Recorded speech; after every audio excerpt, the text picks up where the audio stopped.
right. Welcome back to another special live training edition here on the Solar Surge podcast. Today, we're talking about how to sell solar. And let me go ahead and kill my feedback here. So this is another much anticipated sales training event. We decided to do it on a live call this time so that we can take your questions and give real-time answers to your questions. But we're going to be talking about the process of how to sell solar. You know, there's so much interest right now in solar and in solar sales specifically. A lot of folks get into it maybe because they hear there's a high income potential. Other folks are just very interested in the benefits that you can provide, whether it be financial savings, environmental benefits. In my case, being able to help people become more self-sufficient for emergency backup purposes. But there's so many reasons why solar sales it has a tremendous amount of attention right now.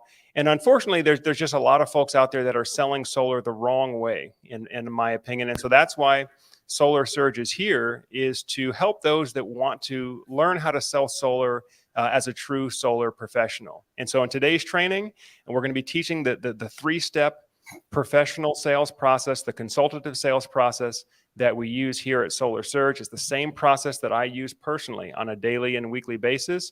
Literally, I've got my Solar Surge sales guide right here that we're going to be going through here with you. And then, of course, taking your questions and providing some answers at the end. At this point, I'd like to introduce my co-host and my co-instructor at Solar Surge University. Dan Freshley here is joining us. Dan, again, is the CEO and founder of Radiant Solar, which is one of the largest independent solar dealerships, solar sales companies, currently doing business in Virginia, the Carolinas, and a number of other states as well.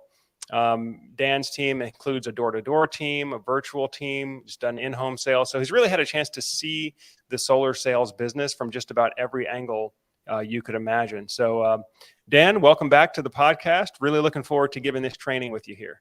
Yeah, absolutely. Thanks, Joe. I know this has been something we've been looking forward to delivering, and been years in the making as far as our relationship and how we've taken our process and how we've done things. So looking forward to kind of getting it out there to the audience as well. Yeah, same here, man. Really, really looking forward to getting into it. So again, guys, we're going to be presenting the three-step virtual sales process.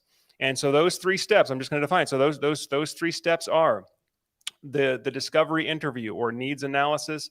Step number 2 is delivering the pitch or giving the presentation. And then number 3 is following up and closing the deal. So let's go ahead and jump right into the training now. And we're going to start with step 1 here, which is needs analysis, or what we call the discovery interview. And so, you know, with all professional selling, the first step in the process is going to be needs analysis. And the reason is very simply, until you understand what the homeowner, what the prospect's needs, goals, and pain points are, there's no way that you can design or prescribe the right solution. So maybe if you're a solar sales person out there, maybe you've learned how to do door-to-door and how to talk to a homeowner going door-to-door, or maybe you've learned on a pre-written sales script like what you have to tell the homeowner.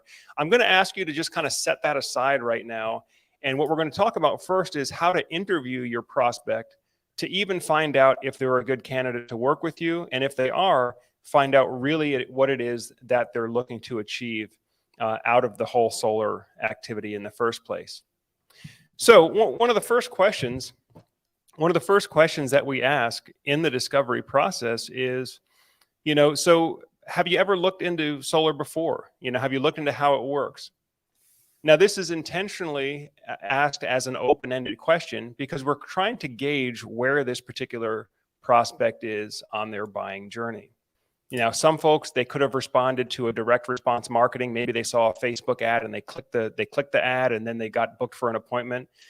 Or in many cases, it could be somebody who's thought about going solar for many, many months or many, many years. And it was just your advertisement or your marketing that caused them to kind of take that action to actually book an appointment. But you want to start out the engagement with an open-ended question like, hey, have you looked into this before? Have you looked into how it works? To gauge where they are on the customer journey. Dan, let me throw it over to you. Do you have anything to say on that?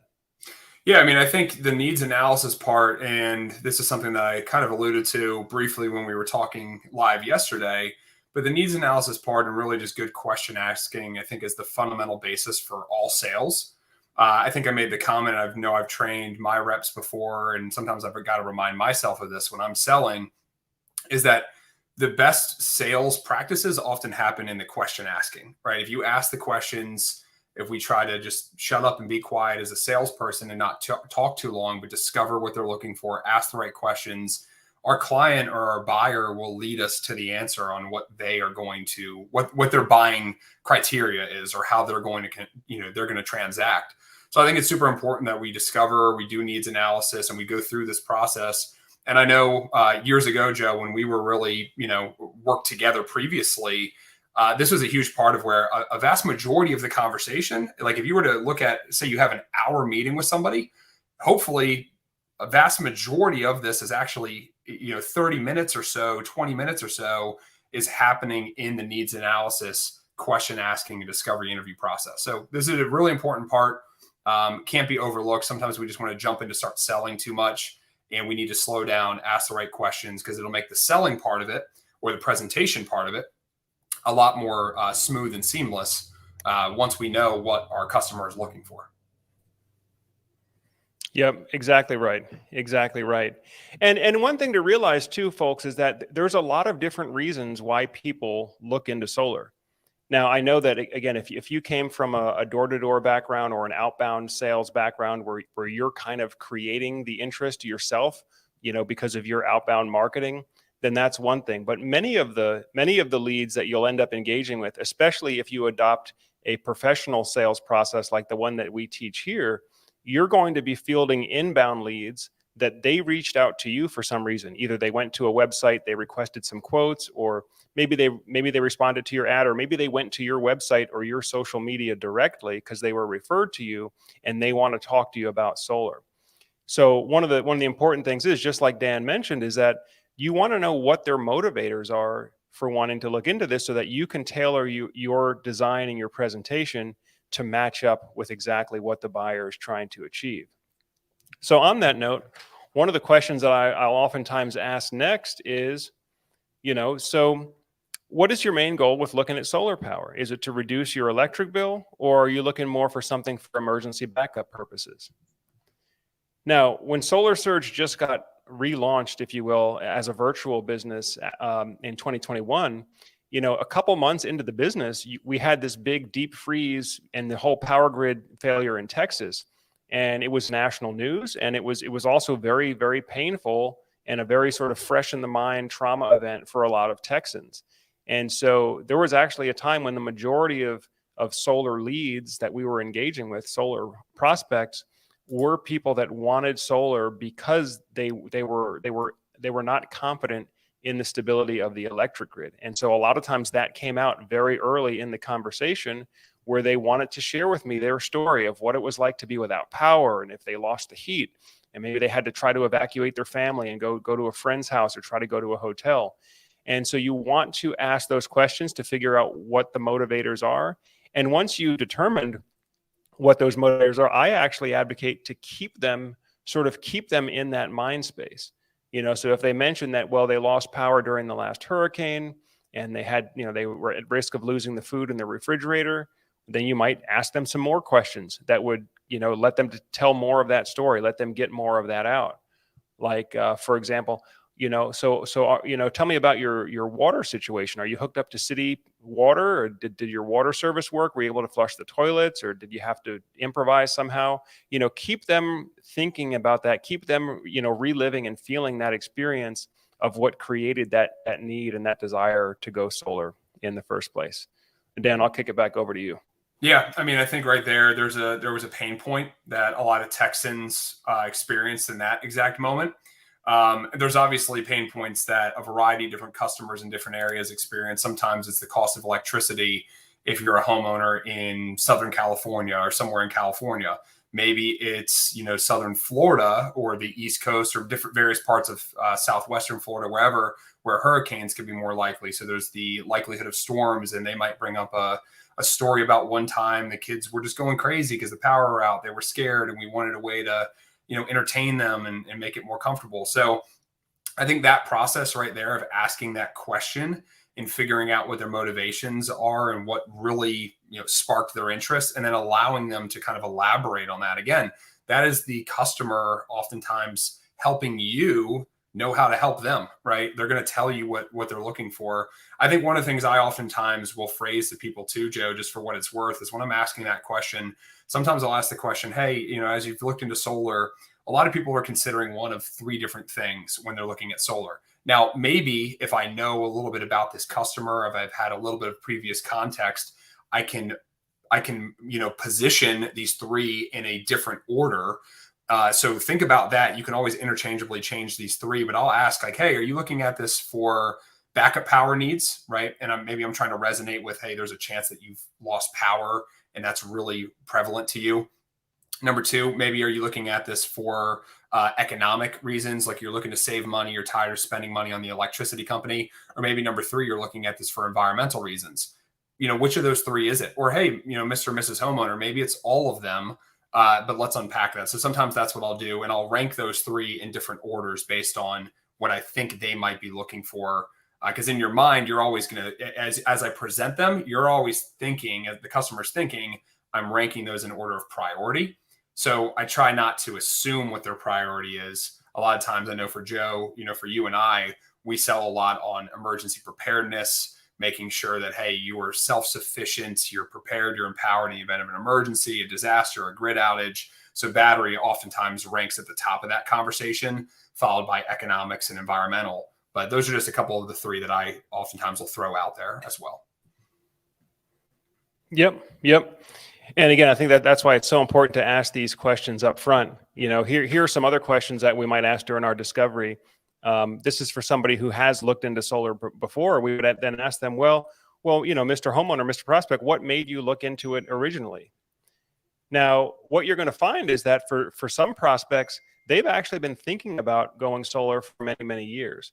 And for whatever reason, they couldn't go forward with the project. Maybe it's because they were renting their home and now they own their home. So they're in a position that they can purchase solar panels now.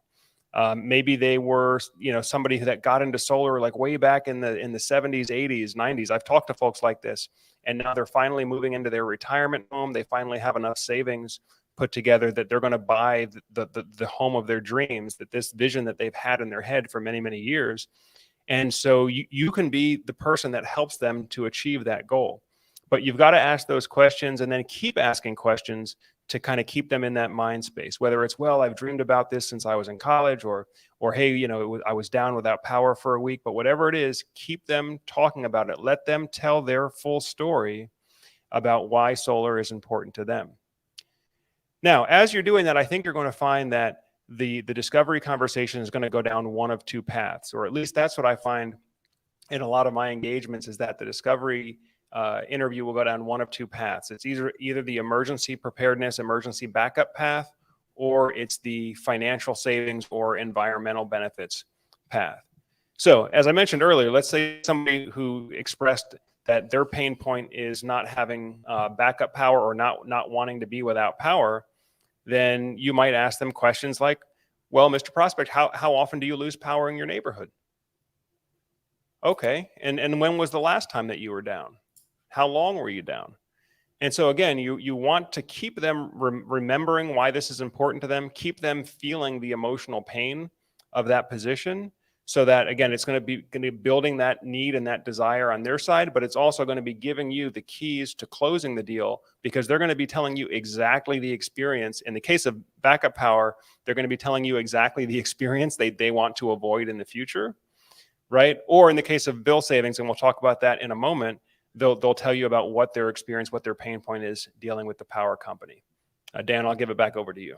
Yeah. I mean, I think those are two great things, right? Because depending on which way they go, it's kind of the fork in the road as to which different style I might approach the conversation, and ultimately what'll go into the next section of all of this, which will be actually how we're making the presentation or how we're delivering our proposal to them. But I think it's important to just be well equipped to understand both of those different paths. What tools in your belt and what arsenal of information do you have to pull from to help confirm their buying criteria, help confirm kind of the things that they're most concerned with. I know a lot of times across the board, what we see, pretty often is a lot of people just want to sell solar based on this monthly payment, how much money you can save type of thing. And I think that that's great. And I think a lot of people are motivated to do that, certainly. But I often find, I oftentimes see that a lot of the clients we work with are willing to spend more money, than they would be spending because they're trying to achieve a particular end ideology. Maybe the ideology is energy independence and security. And it's like, look, I don't care if it costs me money. That's why people go buy generators, right? Like, for example, we do a lot of battery backup systems, but you have to think, if you're a solar professional selling battery today, a lot of people have been buying generators for years and years and years. I mean, decades, that had no real financial ROI, right? I mean, yeah, you could calculate, hey, when I lose power in my refrigerator, it starts warming up, I lose all my food. And so by having the generator, there's an ROI, but not really. I mean, most people are buying a generator because they want peace of mind, and they're willing to spend the thousands or tens of thousands of dollars to acquire that. So stop thinking that you immediately have to sell that based on a price, because for them, it's like, look, no, I want to accomplish a lifestyle thing of quality and protection and preparedness, and I'm willing to pay the price for it. So that's, I know, one of the things that we do a lot of, Joe, and something we've done for quite some time. But of course, on the other side too, that doesn't mean that I can't work with the homeowner that is really focused on dollar for dollar ROI, break-even points, just what kind of investment, how does this compare against other types of investments? I love that conversation. I love finances and I love numbers, and I'll pull up sometimes in my presentations, depending on how the conversations go, different like investor.gov tools to show, hey, if you choose to invest your money, this is what this can produce. So it's just having different paths and understanding how to navigate that. And we'll talk more about that as we progress through this training. Yeah. Yep.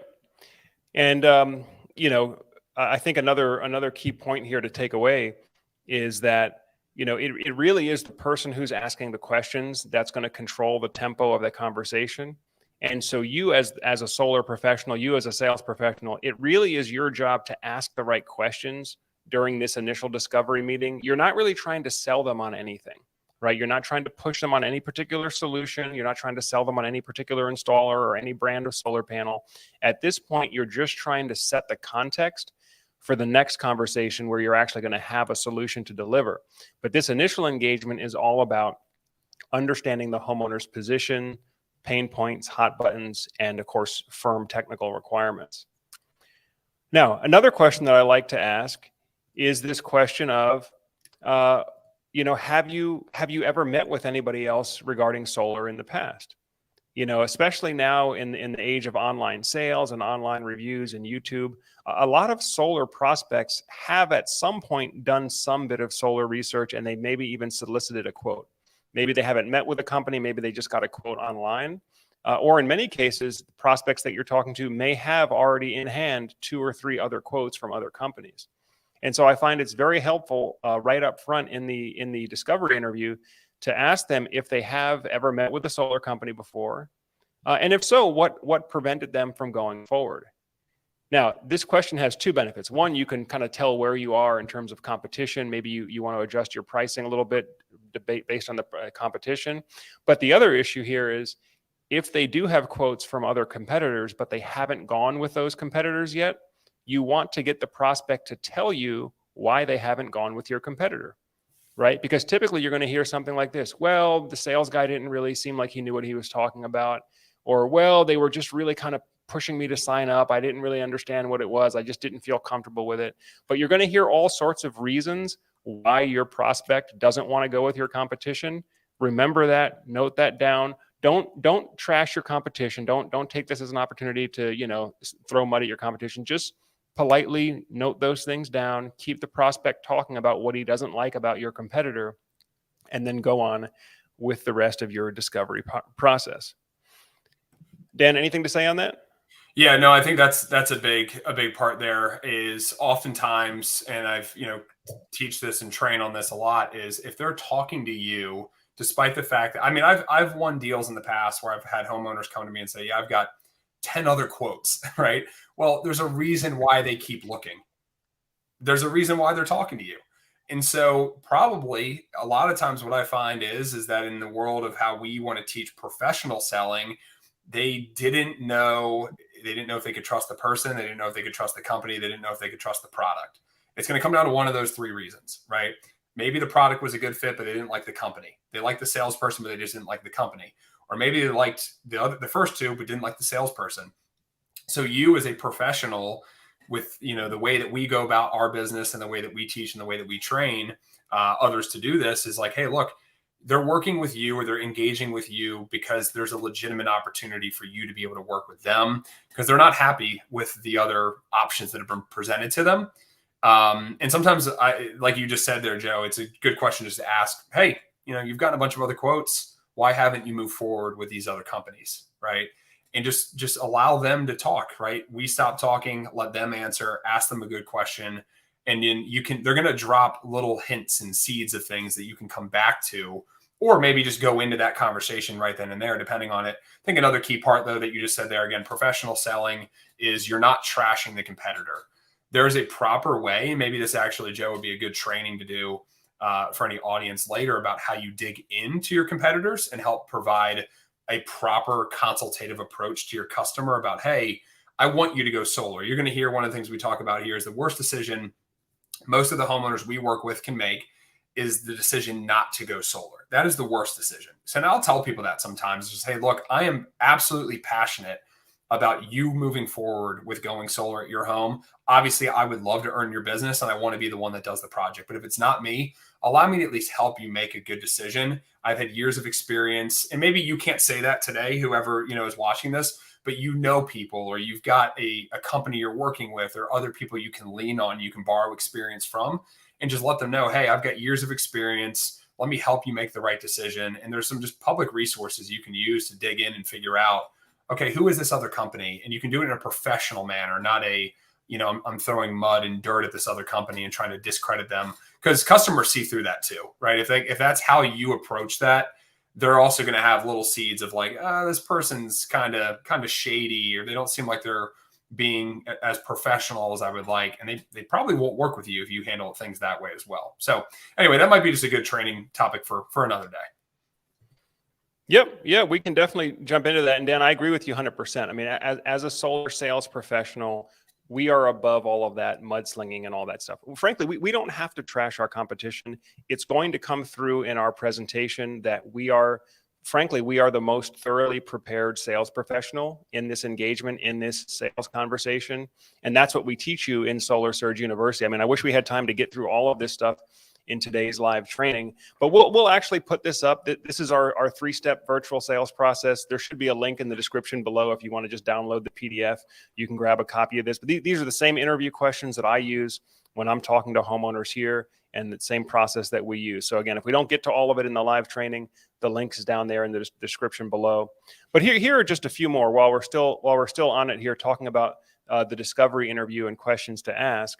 Obviously, the path that a lot of you are more familiar with is people that are looking into solar for electric bill savings. So one question you might ask is, hey, do you remember what your electric bill was when you first moved into your home? Now, this question works particularly well for people that have been in their home for 10 years or more. Because if you can ask them, hey, do you remember what your bill was when you first moved into the home? And by the way, most homeowners know what their expenses were when they first bought their home. They know what their mortgage was, what their electric bill was, what their cable bill was. So if you can kind of take them back in time to what their electric bill was 10 years ago, and then ask them, well, how much are you paying now for electric? And usually it's going to be a number that's double what they paid 10 years ago. Could be even more in certain markets like California or Texas, where we're seeing rates that have risen. Some of these places, rates have risen double just in the past 3 years. And so you might then follow up with that and saying, well, hey, if this is what they're doing to you if this is what they did to you in the last 5 or 10 years, where do you think rates are going to be going 5 or 10 years from now? Yeah. Okay. Well, how serious are you about getting away from all this? How serious are you about really becoming energy independent? And so there's a whole line of questioning there. But again, you as the solar sales professional, it's your responsibility to elicit all the key information from your prospect during the discovery, particularly the emotional pain points and triggers.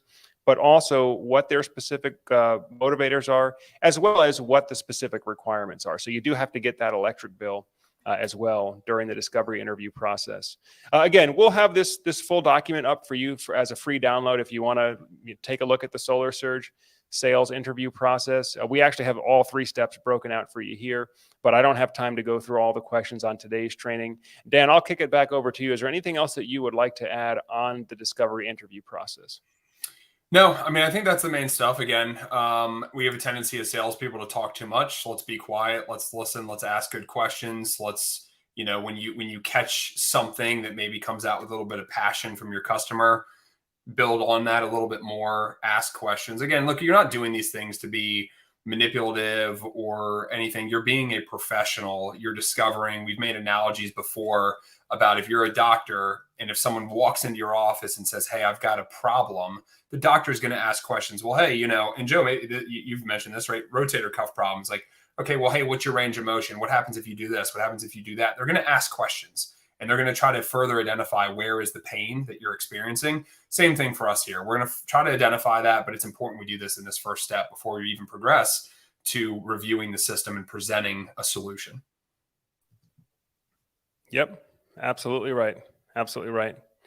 Well, folks, by the way, we are on the live call here. So go ahead and put your questions. If you have any questions for me or Dan, go ahead and put it in the comment section, whether you're on YouTube or whether you're on the Facebook page. We will try to answer the questions as they come in. I can see it looks like there's 20 people on the live stream right now. Hey there, Islander Solar LLC. Hey there, St. Ricardo. We see you there in the comment section. Thanks for commenting in. Well, that pretty much wraps it up for step 1, guys. So again, the first step in all professional selling is needs analysis. You have to understand what situation the prospect's in, what their motivation is for meeting with you in the first place, what they're trying to get out of the solar system. Your job is to ask the right questions, take really good, thorough notes. If you're on a virtual call, go ahead and record the virtual call. That way you can reference it back later. You can also use it for training purposes.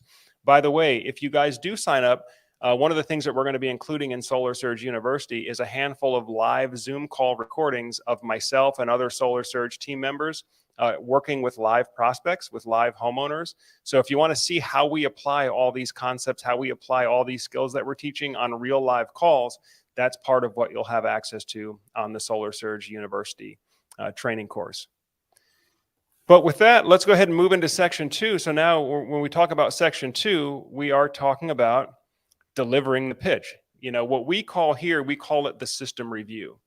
And the reason we call it the system review is because, our salespeople, we call ourselves sales professionals. We actually use the term internally, we use the term system designer.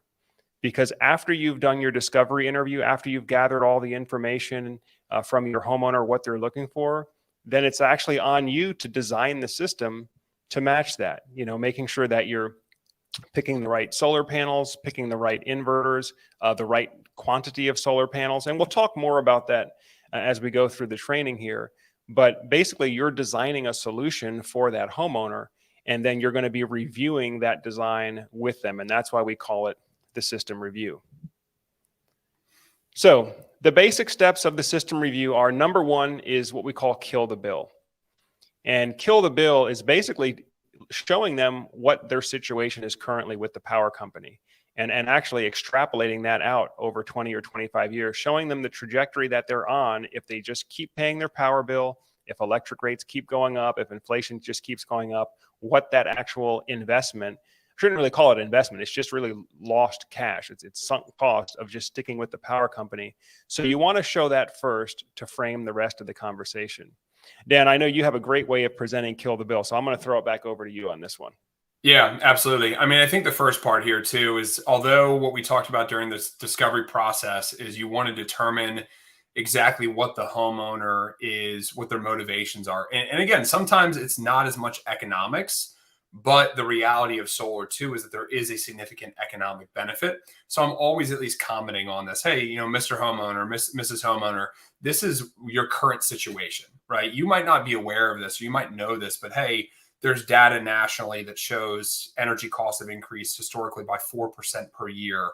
But right here in our market in Southern California or in Dallas, Texas, or wherever the location might be, here's some policies that have recently been passed. Or, here's what's happening with our state corporation commissions and utility, changes or renewable energy legislations. So being equipped and armed with resources that could be news publications, that could be direct. If you can find a direct publication from the utility company or from a governing body, like a state corporation commission, or like a utilities commission that oversees the utilities of the state, that's going to be immensely powerful for you to then show them and say, hey, look, I'm not just showing you numbers here that are left for interpretation. Here's the actual real data from the authorities that are putting this out. Now, one thing I will say as well, depending on locations and depending on areas, finding some of this information about what rates have done or where rates are going can be a little bit hard. So you're going to want to dig in and really kind of use outside of your usual business hours to find this. Good thing is once you find that, the markets that you sell in, I would encourage build a library of those resources so you always have those to easily pull from versus trying to have to find it again and use it again. But I know, again, a big part of the Kill the Bill is just helping them understand what I have found time and time again in the industry over thousands of presentations is a homeowner walk away and say, oh man, that was really expensive, right? If they say that, that's shame on me because they didn't understand well enough the comparison that we were really properly making, right? And it's hard, right? We're used to as consumers and buyers, we go to the car dealership. We know what the MSRP price is. We know the car costs $35,000 or $55,000 or whatever the price may be. But when a homeowner goes to look at a solar system, they don't have proper context more times than not as to what their alternative was, right? The alternative is, hey, Mr. and Mrs. Homeowner, if you spend $200 a month on utilities and your cost goes up by 4% per year over the next 25 years, quick note, why are we talking about 25 years? Well, that typically is about the industry standard for warranty when it comes to inverters, solar panels, performance guarantees, degradations, et cetera. Those can obviously vary a little bit depending on the product, but over 25 years, Mr. and Mrs. Homeowner, this is how much you're going to spend. This is how much your cost of doing nothing is supposed to be. So when I show you your solar system, despite whatever the total cost is, despite whatever the net cost is after eligible rebates and incentives, you're going to be saving tens of thousands of dollars compared to that solution. And oftentimes that's the case even when a battery backup is involved, where a battery doesn't have most times a direct ROI cost benefit, but it has a peace of mind benefit. So the Kill the Bill part here is incredibly important to really, ideally, I've had people say before when I've done this properly, where they'll get fired up about, oh man, I hate so-and-so, right? Whatever utility company. And when I know that I've got them in that kind of place, and again, I'm not manipulating, but I'm just trying to help build value. When I got them in that kind of place, I know I've done a great job with the Kill the Bill to help set them up for, hey, I'm going to be the superhero now, and I'm going to come in and show you your solution and how we can help you. Yep. Exactly right. Exactly right. And what I found too is when you do that analysis, and by the way, if you have a good proposal software, they will have a section in the proposal software where it can show you the financial projection based on the homeowner's current electric usage. Now, the software that we use here is Aurora, but there's a lot of good softwares out there. There's Aurora, there's Solo, there's Solar Graph. I think they were recently bought by Enphase. But there's a number of good solar softwares out there that allow you to develop a presentation that includes some kind of a financial forecast. And as Dan said, it's not manipulative. In fact, I'll tell the prospects on my presentations, like, look, the reason I'm showing you this is I just want to give you some context around pricing. Okay. At the end of my presentation, I'm going to show you some pricing. Okay. I promise you it's going to be a whole lot less than this number here of what you would pay to the power company over 25 years. Even if they want to do battery backup and the battery cost added, it's still going to be a whole lot less than just sticking with the power company over the next 25 years. And I think it really does help kind of set them at ease, which is like, okay, whatever he shows me, it's not going to be worse than what I have now. And also for you as a sales professional, it's sometimes helpful to remind yourself that even though the number on your proposal might seem like a big number to you, especially if you're a young person starting out, you might see these proposals, $40,000, $50,000, $60,000. Well, compared to the $150,000 that prospect would have to pay if they stick with the power company, your proposal for 50 or 60,000, especially if you can get them with a nice low interest financing package, is really not that much. So I think that's really the point of this too, is to take that stress of, oh, can I afford this? Just take that off the table, because the reality is if they can afford to stick with the power company, they can afford pretty much anything that you're going to show them after that. Absolutely. Yeah. And I know, I remember, just to kind of chime in on one point you made there, Joe, I remember years ago, I think it was my first year in solar with you, when I think the first sale I'd ever made. I was a young kid out of college. And, I think I walked out of a sales engagement with a homeowner who had written a check on the spot for over $100,000. Now, we didn't really know what we were doing back then. There's a lot of stories that we have from over the years, but I walked out of there like, wait a second, this person just wrote me a check for $100,000.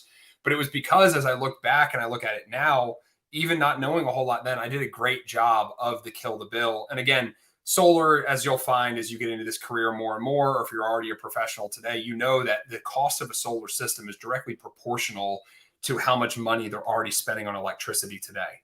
So having a relationship between those and being able to formulate the kill the bill presentation is immensely important from that perspective. And then utilize software, utilize tools. I mean, we can probably include it as a free thing as well, Joe. But I have a calculator tool that I use that just simply, I had to create something years ago, but just before I had found some of these different tools. But this showed, hey, if you put in this amount of rate increase, this amount of energy usage, and this amount of cost for electricity, here's how that stacks up over 25 years. So easy, just Excel, Google Sheet calculator tool that can help illustrate that. I still go back to that sometimes to this day, even with all the other softwares that we have access to, just because I like playing with the numbers and helping a homeowner understand, hey, here's the current situation. Here's how we're going to help you. And again, more times than not too, even if you were commenting there though, Joe, and I wanted to chime on this, even if rates didn't increase, more times than not, if you just do the basic math of saying, hey, Mr. and Mrs. Homeowner, your power bill today is $200 a month. Well, 200 times 300 months, 25 years equals X, compared to my solar quote. Oftentimes your solar quote still is going to be less, and with battery, there's other factors that play in, but oftentimes it's still going to be less, even if costs didn't increase. Yep. I know, Dan, we say it so many times, like price is not the issue. And I know we're kind of skipping ahead to more of the how to close the deal and the objection handling. But I want you guys to hear this out there, because price is really not the issue when it comes to solar, right? Sticking with the power company is more expensive than solar. And if they do decide that they want to go solar, whether your quote is $1,000 or $2,000 more or less than the competition, frankly, that's not the issue either. Because at the end of the day, what we're proposing here is not just, hey, here's the system, take it, and I'm out of here. What we're proposing here is setting them up with an installer, right? It's your design, but now you're setting them up with an installer that's going to take your design and actually build it onto this homeowner's home. And then you're essentially setting up this 25-year relationship, right? So this is not a decision you want to make over a couple $1,000s price difference. This is a decision you want to make, like, is this the right design? Is this the right team? Is this the right professional that I'm working with? And that's why we call our customers clients, not customers, because this is not a one and done transaction and then you move on to the next deal. This is actually an ongoing relationship where your prospect is going to be under your care and under the care of the installer that you hook them up with, not just to get the system installed, but to keep that system healthy over the entire 25-year of the relationship. So you'll hear me say this a lot, guys. And again, for those of you who take the full training course, you can learn more about it. But this is another important thing to get through mentally, is like, price is not the issue. Do not make price the issue. Price is not the issue. Even if the homeowner says, oh, the cost is too much, that's just them sort of pulling into their bank of objections that they know that they can just kind of throw out there because they're not ready to make a decision yet. But I can tell you, price is never really the issue. I mean, bad credit may be an issue if you're trying to get a deal financed. That could be an issue that blocks the deal. But the price of the deal is not the issue. And you never want to go cheap. You never want to be perceived as the cheapest option or the cheapest guy in town. But anyway, we'll get more into that later. So let's go through some of the other steps here in the process. And by the way, we have these basic steps here for the system review process. Now, the process we use at SolarSurge is a virtual process. So oftentimes we're doing our discovery interviews on a Zoom call. Typically that's going to be on a live call. And then many times we actually deliver our presentations on a recorded presentation. So it's not really a live call, but we're actually recording the presentation, doing a screen recording with us narrating through the presentation. And then we're sending that to the homeowner so they can watch it and rewatch it on their time. We use a software called Loop. We can tell you more about that in the course. But anyway, what I would recommend that you do is that you have slides or you have tabs in your browser open for each one of these sections. So for example, for the kill the bill step, you might have a local news article showing how that the local utility company in your area is going to be raising electric rates. I do this all the time. I just did a presentation in just outside of Phoenix, Arizona yesterday for a homeowner, and I pulled up an article from SRP, it was Salt River Project. It's one of the big utilities in Arizona. I just pulled up an article from their own website saying how they just got a 9.6% rate increase approved. So that kind of stuff really helps drive it home for kill the bill. So that would be one tab in my browser. Then I would have another tab where I have my design software up. And so on my design software, I'm showing them an actual 3D model of their home. I'm showing them the solar panels on their roof. And then I'm using the software to calculate production. So I can show them, hey, with a 20 panel system, let's say it's 400 watt solar panels. So this is an 8 kilowatt system, and it's going to produce 12,000 kilowatt hours per year. And be able to actually pull that up real time and show them as you're presenting the system. Now, the next piece of that is showing them the equipment that you've chosen for them. Remember, as the solar professional, you are the system designer, right? I mean, that's how we teach things here. You are the system designer. You have picked the solar panel and the inverter to use, right? This wasn't just randomly chosen for you, right? You picked specifically this panel, this inverter. So explain to them which equipment you picked and explain why. Is it because this panel gives you the better efficiency, or maybe it looks better? Maybe it's more resilient to extreme high temperatures. You know, for those of you that are selling in places like Arizona or Nevada, you know, having a solar panel that has a low temperature coefficient, so it holds up better to extreme high temperatures, that could be important to your prospect. Other places like Florida, maybe they want a panel that has a really, really high wind rating because they're concerned about hurricanes and really high winds, and is the system going to hold up under those weather conditions? So make sure that you're prepared to not only show them what equipment that you've chosen for their product, for their project, but also why you've chosen those particular components. And I guess I should say on that too, is you want to make sure that you're partnered with an installer that gives you some choice on these things.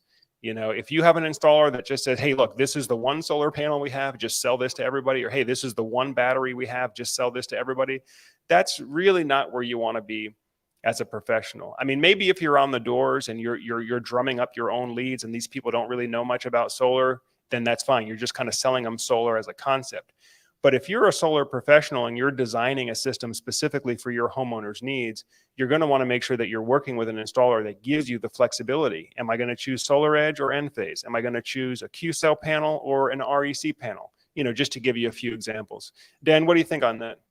Yeah, no, that's an important point, and I'm glad you brought that up there too, because once we move through the kill the bill to the system design and forecasting, again, all the steps right here, these are going back to the discovery interview, right? The initial conversation of, I'll sometimes ask questions if I have a customer I'm working with that has done a lot more research and they sound like they really know more of, you know, industry terminologies and technologies. I'll ask, hey, in some of the research you've done, what products are you more gravitating towards, right? What type of inverter are you most interested in? Are you considering battery? Okay, what type of battery? What's most important?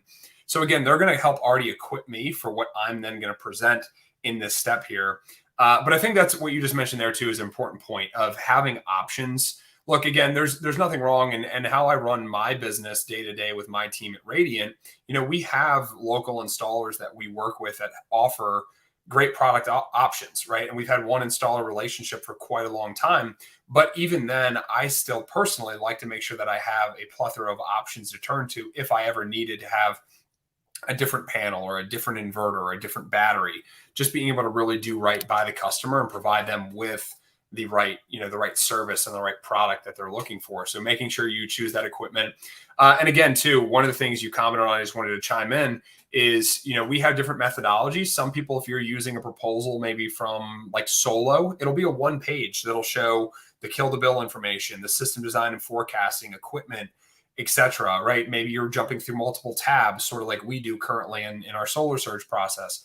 Whatever works, is really what you need to figure out as the professional, what works best for you. But again, our process is we kind of go through tab by tab. We'll show them Kill the Bill. We'll show them Aurora design softwares. We'll show the equipment, and we'll talk more about the equipment. We really go in and actually say, hey, here's the panel. Here's some of the highlights of this panel. It has this degradation warranty. Some customers care about where things are manufactured, and we want to touch on some of those points. And then obviously, as we move on to point 4 and point 5, installer selection, depending on what role you play, if you're someone watching this training and you work for a company that does everything in-house, well, this part isn't as important, but I would still make sure you touch on, hey, this is who we are. This is our reputation. This is our experience. This is the amount of business we've done. This is why I am where I am. If you're more of an independent sales organization, broker, if you will, then maybe you want to chime in on, hey, I've chosen to work with X installer for this project and list some of the different reasons, right? They're the most well qualified. They provide this product that you were looking for, et cetera, et cetera. It's kind of this matchmaking that occurs to make sure that you've got the right option for them. And then ultimately you move on to making the offer. But before we jump into that, Joe, anything else on the installer or make the offer sections here that we want to talk through? Sure. I actually have a couple of questions that are coming in here on the live chat here from YouTube. So how do you handle it when the customer has done their own research and has a list of preferred hardware, especially when it's hardware that you haven't installed personally? Or maybe, I guess, if it's hardware that you don't have available for sale now. TK, thank you for that question. This is actually something that comes up quite a bit, especially with Solar Surge viewers. If you can imagine, a lot of the Solar Surge homeowners that I talk to, people that follow us on YouTube, they've done a ton of research on different solar panels, different batteries. And so oftentimes they'll come in with a very strong preference, or what they think is a very strong preference on a particular brand. So the first thing that I would say is start peeling back that onion further. So let's say the homeowner says, hey, I really want these REC solar panels. I heard you talk about them. I really want these REC solar panels. We'll ask them, okay, what is it that you like about the REC panels? And then they might say, well, I think they're really good looking heterojunction technology. They might just start rambling off things that they heard, or they might have a specific technical point that they're looking for. Like, well, I know that this panel has the lowest temperature coefficient possible, and I live in Phoenix or I live in Las Vegas, and I know that these panels are going to be operating in high heat, so I really want to get that lowest temperature coefficient possible. Now, if they have a requirement like that, hopefully you can accommodate them. But if you can't, you might respond something like this. Hey, Mr. Homeowner, that's great. And by the way, it's clear you've done a lot of research. I'm really impressed. Most of the homeowners that I work with don't understand the equipment nearly to the level that you do. Now, anyway, Mr. Prospect, I work in the solar industry, and I really do my best to keep up with all the latest products and technologies. If I had a different brand solar panel that was able to offer you the same performance that you were looking for, but I could do it at a slightly lower price, is that something that you'd be willing to consider? And then just see what they say to that. I mean, in most cases, they're at least going to say, yes, I'll be willing to consider it. And then you can present an alternate option. Now, you may see that this happens also when you're talking about specific battery backups. In fact, that's when I most receive this question a lot, is when a homeowner has a strong preference, or they come into the conversation expressing a strong preference for a particular brand of battery. But again, I want to dig into why is it that they like that battery. I don't want to get stuck on the brand. I want to talk about what's the capability. It's like, well, I have a 5-ton air conditioning unit. It has a really high surge power. So then I'll just note down, okay, great, surge power. Put that in my notes. Okay, well, what else do you like about the ABC battery? Well, I have a generator. I might want to plug the generator into the battery and charge the battery from the generator. Okay, great. Generator support. So I'll note that down in my notes too. Okay, is there anything else that you're looking for specifically from your battery backup system? And just keep them going on about it. By the way, you always want to be impressed. Whenever the homeowner's done a lot of research and prepared for the consultation, you always want to be impressed, right? You want to make them feel good. Acknowledge that they've invested a lot in preparing for this solar purchase.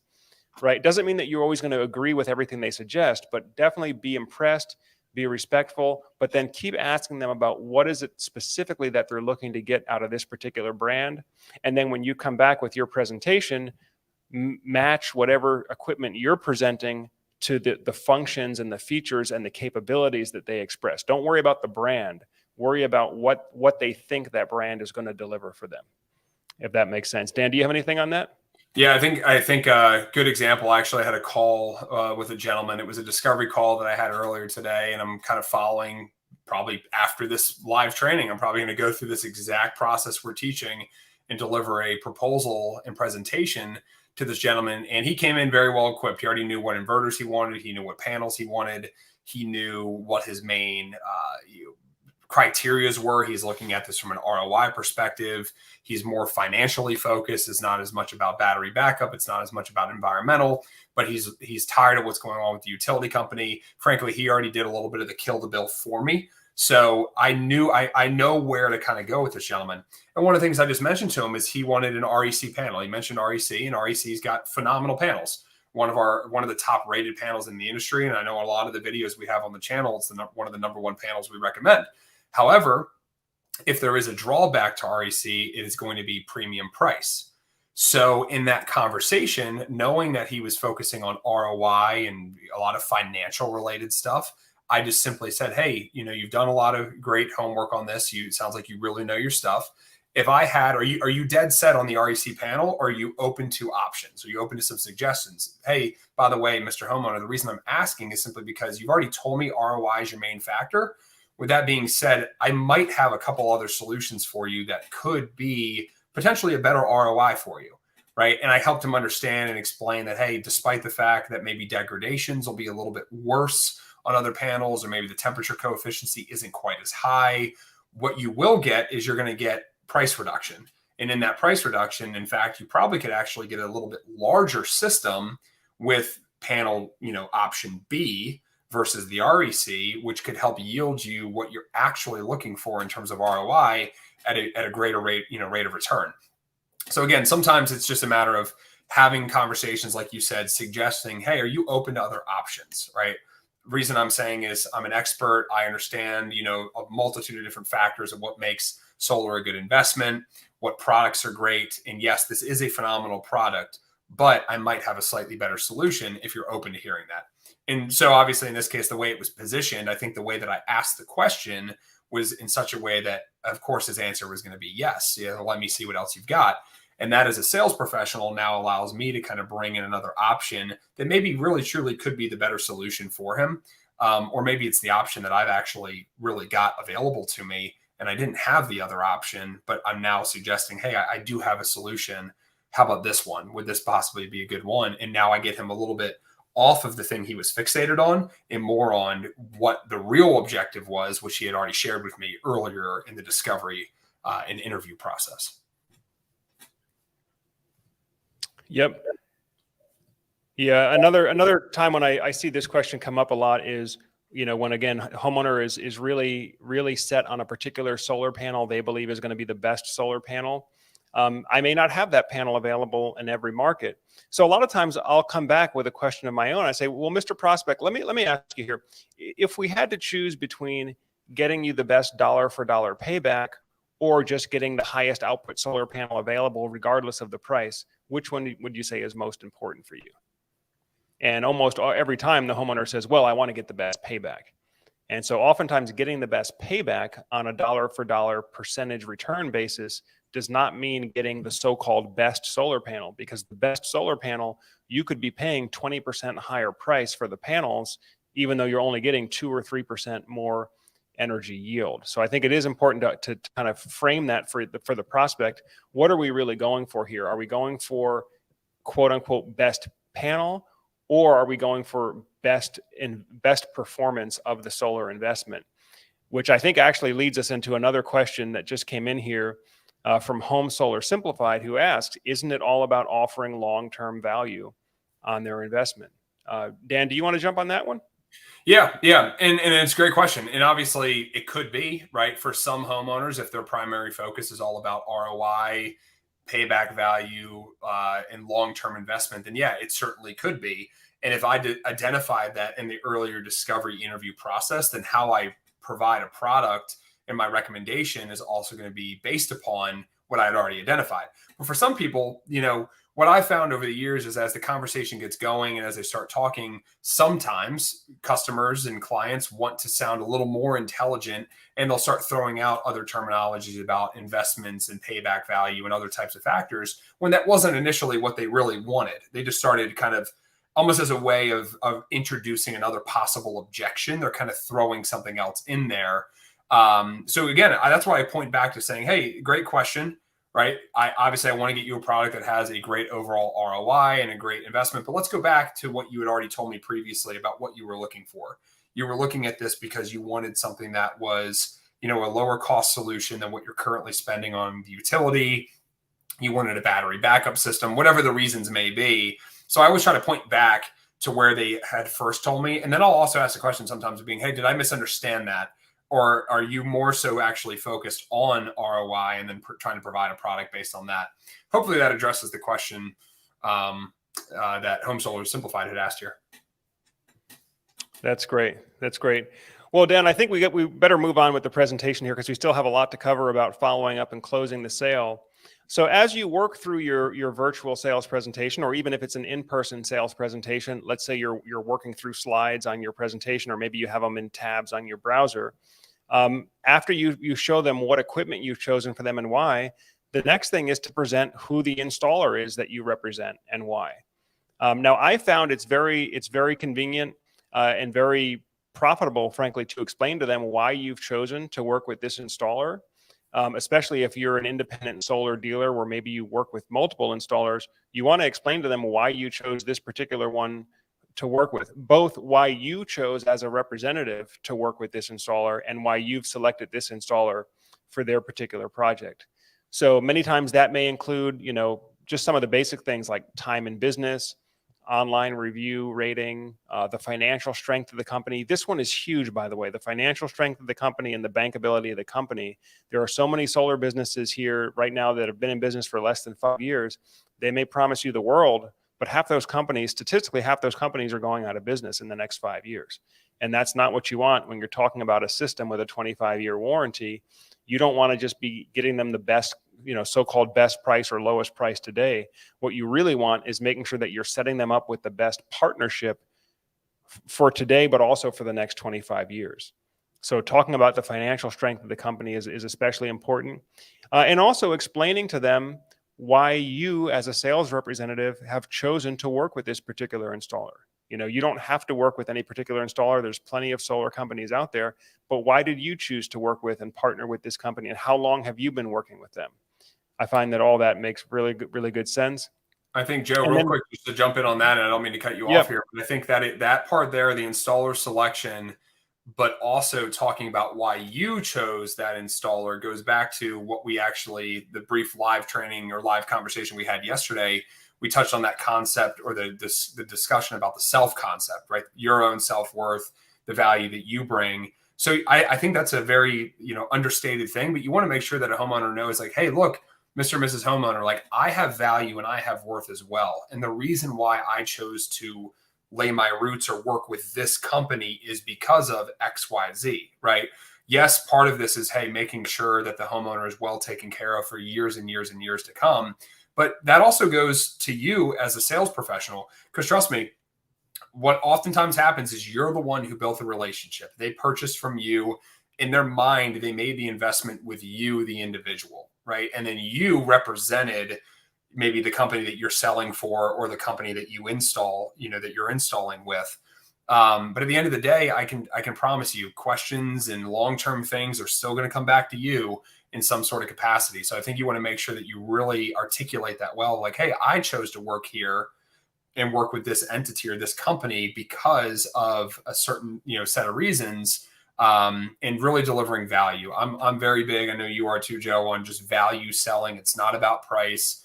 It's about bankability. It's about reliability. It's about long-term, success that those companies have had.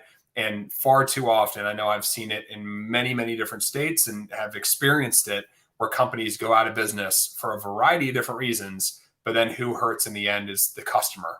So we do our best, obviously, here at Solar Surge to make sure that we're selecting high quality installers, so that everybody that we ever refer business to or set a homeowner up with is a high quality, installer selection. So.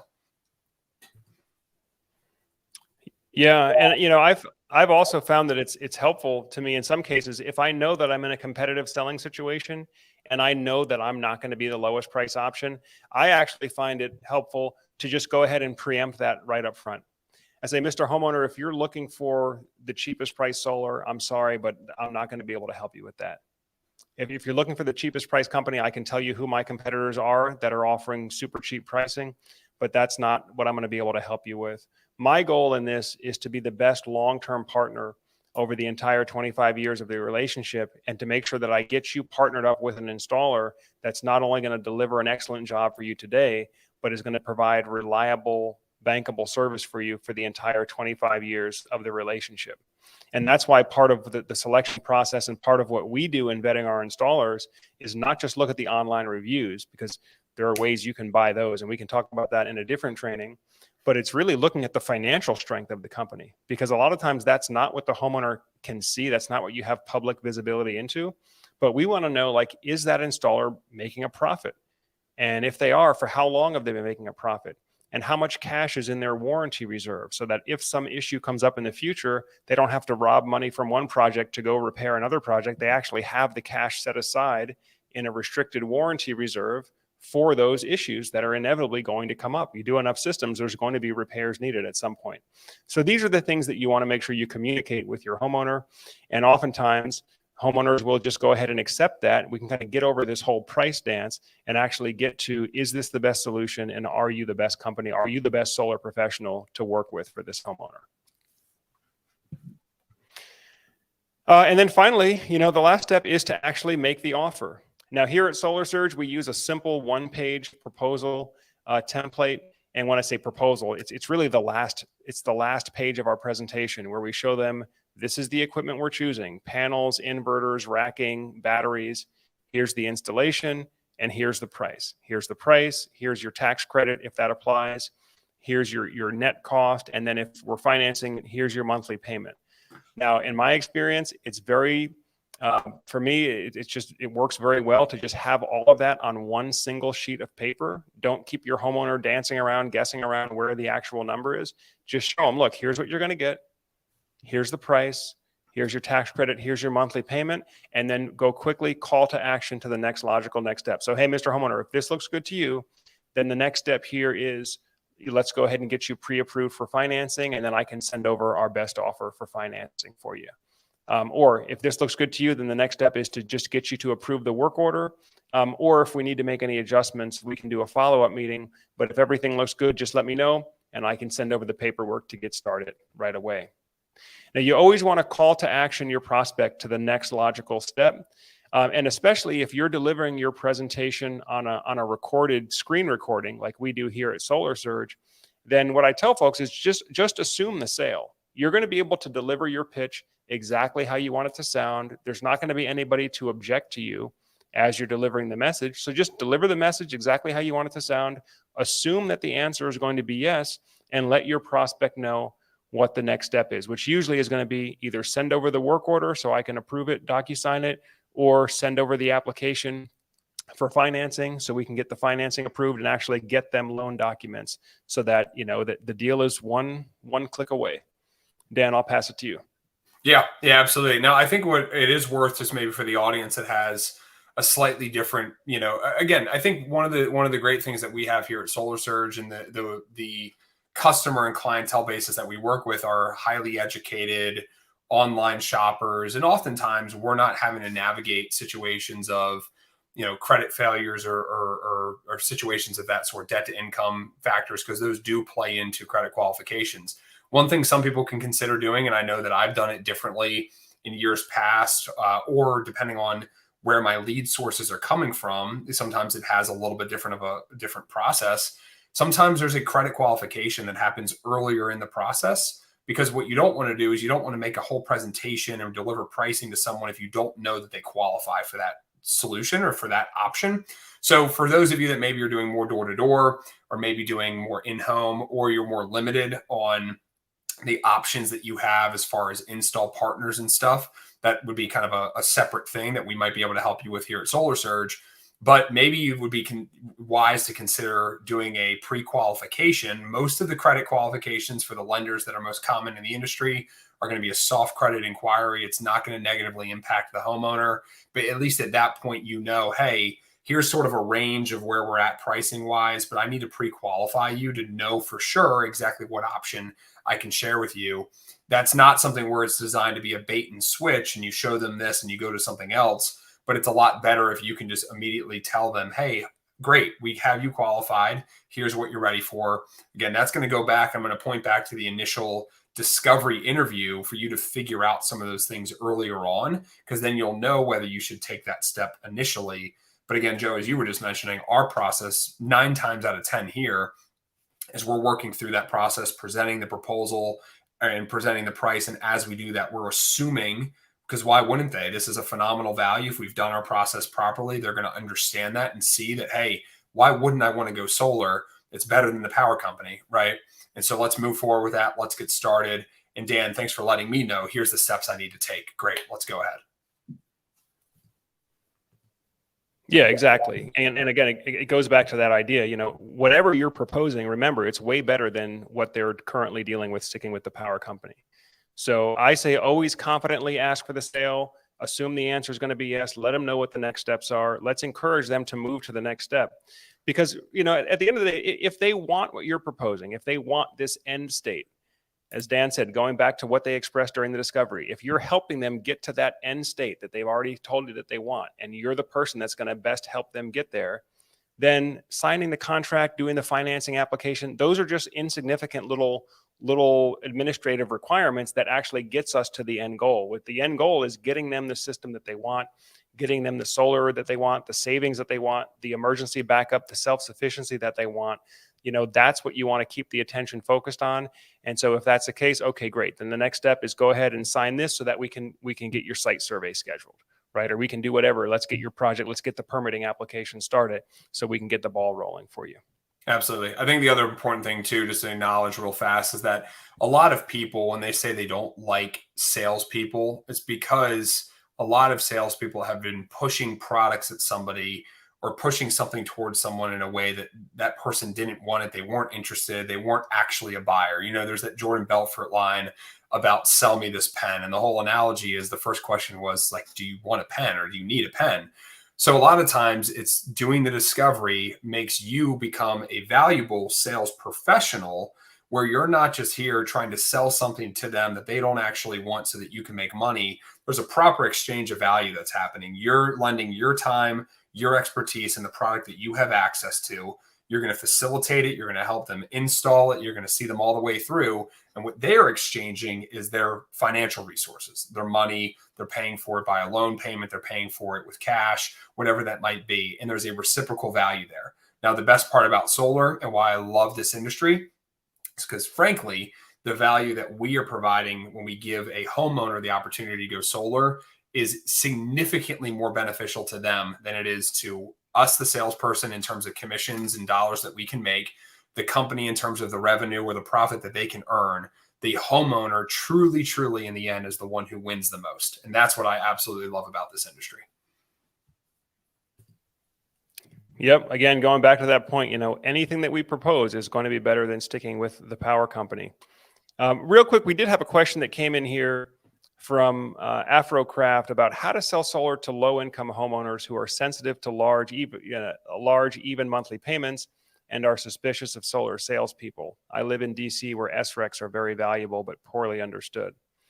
So, Afrocraft, I would just tell you again, going back to what we just mentioned, whether it's low income, high income, whatever it is, if you show your prospect the trajectory that they're on, just having to pay the power company, and every time the power company raises rates, their bill goes up and they have no control over that, what you're proposing with solar, assuming you can set them up with good financing, what you're proposing with solar should save them both on a monthly payment basis and on a total cost basis.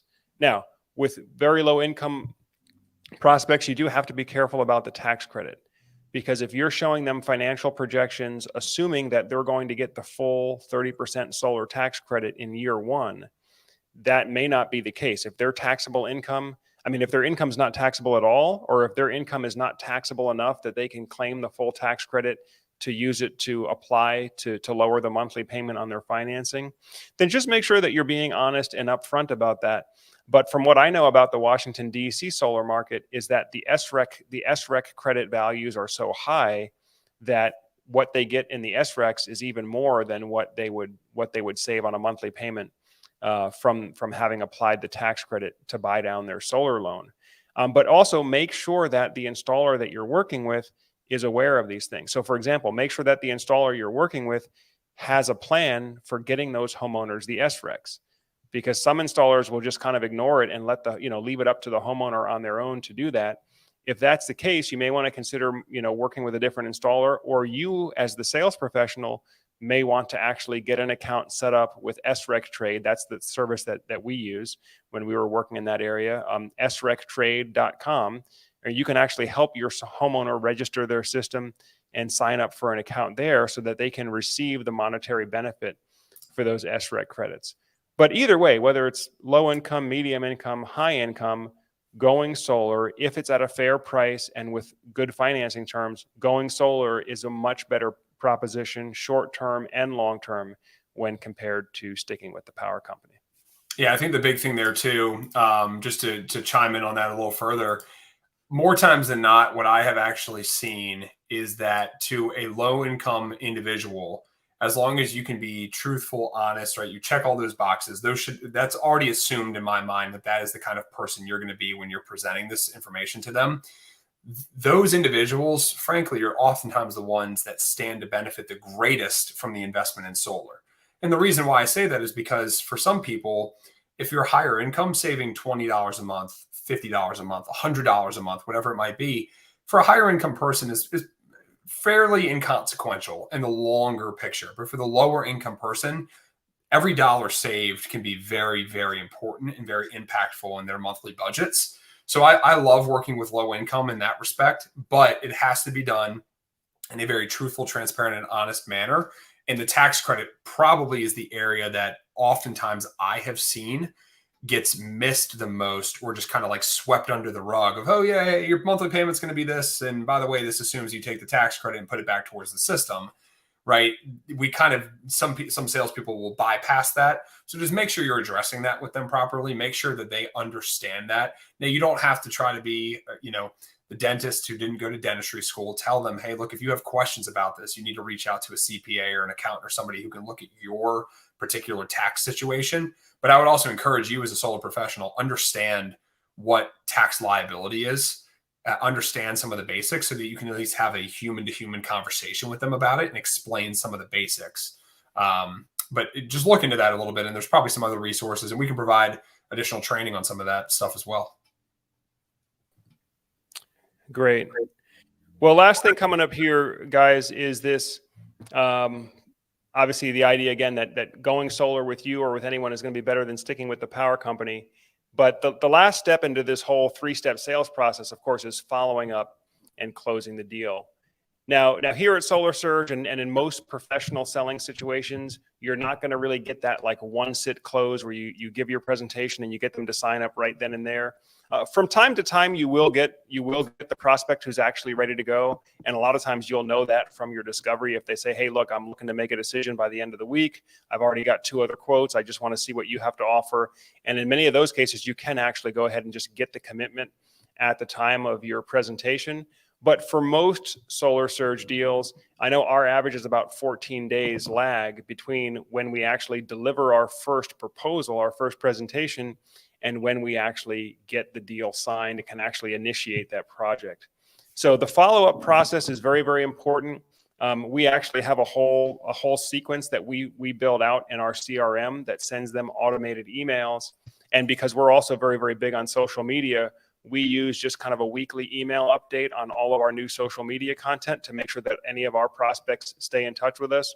But whatever it is, you have to have a structured follow-up process, because when we talk about having a successful solar business, so much of that is repeatable processes, documented repeatable processes that produce predictable, consistent results. And the same is very true of not just how you deliver the presentation, but how you follow up as well. Dan, with that, let me throw it over to you. Yeah, absolutely. I mean, the sale is the follow up, right? I mean, I think most people, if you're a sales professional or you've been in any type of sales before, as much as we would love, and every now and then you get the one, the golden egg or something that falls in your lap that is like, hey, I'm ready to go right there on the initial call. But that I would encourage you to think that that's probably the abnormality. Now, if you're in door to door, that's a little more common. I know that there's different practices and different processes there, but when you're doing this from the consultative approach that we take here at Solar Surge, and when you're doing it from a high integrity, giving a lot of value, delivering a lot of information, there's oftentimes a little bit of processing that has to take place. And a homeowner is not going to be ready to make a $50,000 investment right there on the spot. So following up is where you earn the business. And a lot of times it's not going to be one follow-up. It's not going to be two follow-ups. It's going to be multiple touch points, multiple attempts. It could be text messages. It could be emails. It could be phone calls. I recommend do all of those, right? I always try to reach out and I'll oftentimes ask, hey, how do you prefer? Like, what's your preferred method of communication? I personally, if I'm being sold to, texting is totally fine. I don't mind a text message, but other people maybe aren't as attentive to text messages. They prefer emails, whatever it may be. But I like to follow up using all three methods. I like to give a call, like to follow up with a text, like to follow up with an email, and continue to nurture that. Use whatever type of calendar helps you stay on top, to do reminders, tasks lists, whatever it might be. Ideally, you'd have a CRM system that allows you to stay on top of your pipeline in a way that when you're following up. And also, too, I think it's important, make sure your calendar's blocked for these things. Put blocks in your calendar, maybe from 1 to 2 o'clock or 4 to 5 o'clock or whatever the time is that works for you, that you find a good rhythm, where you're actually dedicating follow-up activity time. Because I find what is not scheduled doesn't get done. So I try to schedule those things for myself just to make sure that I'm always following up, because that's really the follow-up is how I generate sales. It's how I generate revenue. It's how I generate a living. Yeah, and this is especially important too. When you talk about competitive selling, and many of us are going to be in competitive selling situations if you're talking about working inbound leads, either from your own marketing or maybe you're using a lead or an appointment setting service. But in competitive selling, it's so important that you maintain that follow-up, because believe me, your competitors will be following up and they will be trying to close the deal as well. And you don't want to let too much white space go, too much space go in between touch points between you and your prospect. Really, you want to be first of mind, right? I mean, that's the goal. You want to be first of mind. So when they think of solar, they're thinking of you first, and you don't want to give them a chance to forget you, right? So that's why I say every 48 hours, some kind of attempt, text message, phone call, email, and then also be creative in your follow-up. Like, don't just say, hey, I'm checking in. Hey, checking in with you. Say, hey, I came across this article about what the power companies do in your area could affect your solar payback. I thought this would be interesting to you. Say, hey, I just came across this Solar Surge video. There's a new solar panel coming out that we could use on your system. It could boost your efficiency a little bit, or whatever it is. Try to follow up with some value add. So it's not just you checking in, trying to get a commitment from them, but it's you coming back with value, more value, more value, more value. And because that's when you can really tap into that reciprocity. And we can talk more about that, in the full training. But the more that you've done for your prospect during the sales process, the more they're going to feel obligated to go with you. Now, a lot of times that value is just coming in the form of education. Hey, you taught me how this worked. You taught me how that worked. You taught me how this. You explained this better than the other guy. So, of course, naturally, that's going to bond you to your prospect and keep you in that first position, because that's what you want to be. You want to be in that first position where you are their trusted advisor. If they could think of you not as a salesperson, but as you're their trusted technical expert who's going to help guide them through the solar process. They're going through the process, but you're the guide that's right there that can answer whatever questions come up, help them get over whatever issues or objections might come up throughout the process. That's where you want to be. Is, hey, I know Joe. I know Joe will give me the right answer on this. I know Dan will give me the right answer if I ask him this. Let me ask him this, right? And then eventually when it comes time to close the deal, then you're going to be the one that they go with. Now, that being said, you do have to ask for the sale. You all that have gone through sales training, you've probably heard this statistic that on average, you have to ask for the sale 7 times before you say yes. So whenever you are checking in with your prospect, or you are, following up to provide that value, you also ought to be encouraging them to move to the next step. And so that might mean you end your email with, hey, when would you like to have something up and running? Or hey, would you like me to shoot over the paperwork so we can get the process started? Just put it out there, put it out there. I kind of think of it like a tennis match. You're knocking the ball back and forth from one person's court to the other person's court. You never want to leave a communication with just, answer their question and that's it. If you're sending them an email, answer their question. Also ask them a question of your own. Like, hey, when would be a good time to get started? Or hey, when would you like to have all of this up and running? And that way they now feel obligated to kind of, knock the ball back into your court, so to speak. And it kind of keeps that engagement going. So don't be afraid to ask for the sale. Don't be pushy. Don't be annoying. Certainly don't be rude, but be encouraging them that, hey, if this is the right solution, if this is like, well, what I've got is the right solution for you, then hey, great, let's go ahead and move to the next step.